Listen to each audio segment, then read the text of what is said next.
Hello friends, how are you? I hope you are fine. हमारे channel में आपका हार्दिक स्वागत है, अभिनंदन है। आज हम बात करेंगे क्लास 11th के चैप्टर 6 मृदा के बारे में। कुछ इंपॉर्टेंट क्वेश्चन आंसर जो परीक्षा में बार बार पूछे जाते हैं। यदि आप हमारे चैनल पर नए हैं तो कृपया चैनल को अभी सब्सक्राइब कर लें, जिससे आपको इस तरह के इम्पोर्टेंट और उपयोगी वीडियो मिलते रहें। तो आइए शुरू करते हैं आज का वीडियो। सबसे पहले क्वेश्चन है आपके सामने कि भारत में मृदाओं के वर्गीकरण का कार्य किस संस्था के द्वारा किया जाता है? तो भारतीय मृदाओं का वर्गीकरण भारतीय कृषि अनुसंधान परिषद यानी ICAR के द्वारा किया जाता है या गया है। दूसरा प्रश्न है, हमारे देश में किस प्रकार की मृदा सबसे अधिक पाई जाती है? तो यह जलोढ़ मृदा सबसे अधिक पाई जाती है। तीसरा प्रश्न है कि गठन की दृष्टि से जलोढ़ मृदा की क्या विशेषताएं हैं? तो इसका उत्तर होगा कि ये मृदा बलुई दोमट से चिकनी मिट्टी की विशेषताएं लिए होती हैं। इनमें पोटाश की मात्रा अधिक एवं फास्फोरस की मात्रा कम होती है। प्रश्न 4, काली या रेगर मिट्टी या मृदा में किन तत्वों की प्रचुरता एवं किन तत्वों की कमी पाई जाती है? तो काली मिट्टी में चूना, लौह तत्व, मैग्नीशियम एवं एल्यूमिनियम एवं पोटाश की मात्रा अधिक पाई जाती है, किंतु इसमें फास्फोरस, नाइट्रोजन एवं जैव पदार्थों की कमी होती है। प्रश्न 5, लेटेराइट मृदाएं भारत में कहाँ कहाँ पाई जाती हैं? तो ये मृदाएं सामान्यतः कर्नाटक, केरल, तमिलनाडु, मध्य प्रदेश तथा उड़ीसा एवं असम के पठारी क्षेत्रों में पाई जाती हैं। प्रश्न नंबर 6, मृदा को हुमस कहाँ से मिलती है यानी नमी कहाँ से मिलती है? तो वनस्पति और जीव जंतुओं से मिलती है। 7वां प्रश्न है कि जलोढ़ मिट्टी का सबसे अधिक विस्तार कहाँ है? तो यह भारत के उत्तरी मैदान में है। अगला प्रश्न, काली मिट्टी किस फसल के लिए सबसे अधिक अच्छी मानी जाती है? तो यह कपास के लिए अच्छी मानी जाती है। प्रश्न 9, लाल मिट्टी के लाल रंग का क्या कारण है? तो ये इसमें लोहे का अधिक अंश होता है, इसलिए इसका रंग लाल होता है।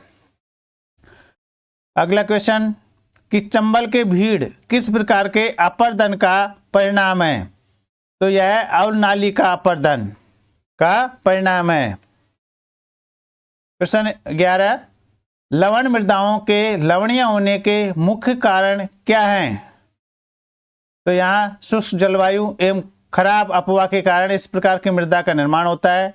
इसमें सोडियम, पोटेशियम और मैग्नीशियम का अनुपात अधिक होता है। अगला प्रश्न है कि मृदा का सर्वाधिक व्यापक और सर्वाधिक उपजाऊ प्रकार कौन सा है? यानी सबसे अच्छी जो मृदा होती है वो कौन सी है? तो वह जलोढ़ मृदा है।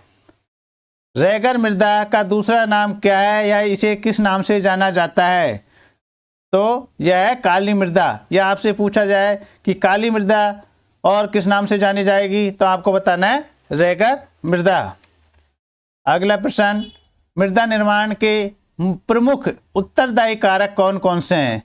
यानी मृदा का निर्माण किससे होता है? तो मृदा निर्माण के प्रमुख उत्तरदायी कारक है जनक सामग्री, वनस्पति, उच्चावास, जलवायु तथा जीव रूप तथा समय के हिसाब से भी मृदा का निर्माण होता है। इसके अतिरिक्त इसके अलावा मानवीय क्रियाएं भी पर्याप्त सीमा तक इसे प्रभावित करती हैं। मृदा के जो प्रमुख घटक हैं वो हैं जल, खनिज, कण, हुमस तथा वायु होते हैं। इनमें से प्रत्येक की वास्तविक मात्रा मृदा के प्रकार पर निर्भर करती है। क्वेश्चन 15 है कि मृदा अवकर्षण क्या होता है? तो मृदा अवकर्षण को मृदा की उर्वरता के ह्रास के रूप में भी परिभाषित किया जाता है। इस दशा में मिट्टी का पोषण स्तर गिर जाता है तथा अपर्दन और दुरुपयोग के कारण मृदा की गहराई कम हो जाती है। मृदा अवकर्षण की दर भू आकृति, पवनों की गति तथा वर्षा की मात्रा के अनुसार एक स्थान से दूसरे स्थान पर भिन्न होती है, यानी अलग अलग होती है। नेक्स्ट क्वेश्चन है कि काली मृदाएं किसे कहते हैं या किन्हें कहते हैं, या काली मृदाएं क्या हैं। तो ये मिट्टियाँ या मृदा ज्वालामुखी के दरारी विस्फोट से निकले पेठिक लावा से बनी है। इस मिट्टी को, जो पहले भी बताया, काली मृदा को रेगर मृदा या रेगर मिट्टी के नाम से भी जाना जाता है, तथा इससे में कपास वाली मिट्टी, और इसे कपास वाली मिट्टी भी कहा जाता है, क्योंकि ये कपास के लिए बहुत ही उपयोगी होता है और इसका रंग होता है काला, इसलिए इसे काली मिट्टी के नाम से जाना जाता है। नेक्स्ट क्वेश्चन कि मृदा संरक्षण क्या होता है।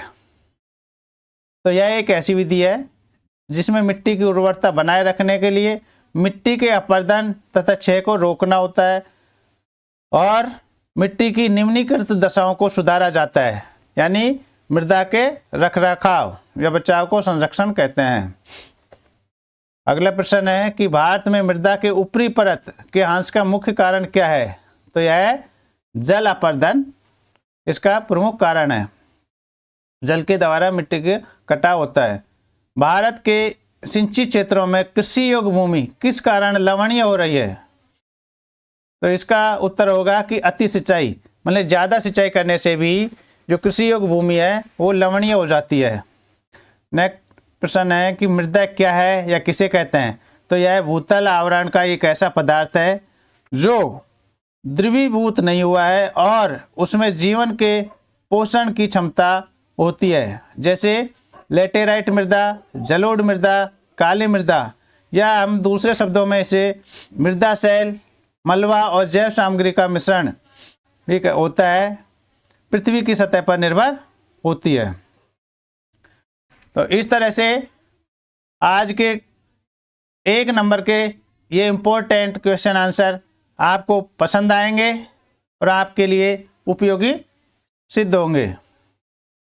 यदि आप हमारे चैनल पर नए हैं और अभी आपने चैनल को सब्सक्राइब नहीं किया है तो चैनल को सब्सक्राइब करें, वीडियो को लाइक करें और बेल आइकॉन के बटन को दबाएं, जिससे आपको इस तरह के और इम्पोर्टेंट क्वेश्चन आंसर और वीडियो मिलते रहें।